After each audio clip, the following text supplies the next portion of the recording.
Сәлем достар, сезнең белән янәдән мин Зилә һәм бу топ 5 тапшыруы.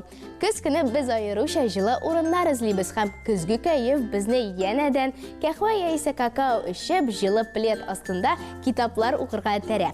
Нинди китаптан башларга дип баш ватсагыз, бүген мин сезне топ 5 көзге китап белән таныштырачакмын. Киттек! Мария Эрих from Ремарк әсәрләре. Минемчә, аның сугыш, тормыш мәгънәсе, фәлсәфи уйлануларга багышланган әсәрләре нәкъ менә көзге кичләр өчен язылган. Укуны «Жизнь взаймы» китабыннан башларга тәкъдим итәм. Тормышта һәр көнне соңгы көн кебек яшәргә кирәк. «Жизнь взаймы» әсәренең төп мәгънәсе кыскача менә шундый. Нигә хәзерге дөньяда акча шундый әһәмиятле һәм матди байлыгың булмаса, бәхетле булып буламы? Мария Ремарк менә шундый сорауларга җавап бирә. Күпләр Рэй Брэдбериның классик дөнья әсәрләренең алтын фондына кергән «Вино из одуванчиков» әсәрен хәтерлидер. Ә китап яратучыларга аның дәвамын ярты гасырдан артык көтәргә кирәк була. «Вино из одуванчиков» әсәре бик җылы булса, аның дәвамы бераз башкачарак.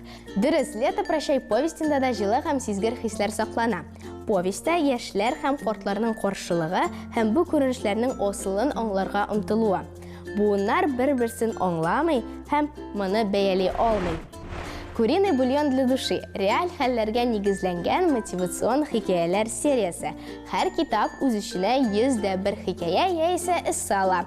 Депрессиягә китмәс өчен менә дигән вариант. Гарри Поттер турында романнар укыганыгыз, яисә Гарри Поттерның фильмнарын караганыгыз бардыр инде. Ул күптән классикага әверелде. Шундый ук могҗизалы маҗаралар турында уку идеясе ничек сезгә? Британия язучысы Джоан Роулингның романнар сериясын тәкъдим итәм. Ул Гарри Поттер һәм аның дуслары белән булган маҗаралар хроникасы. Ә инде рус классикасына килгәндә, мин сезгә Чехов яисә Бунинны тәкъдим итәм.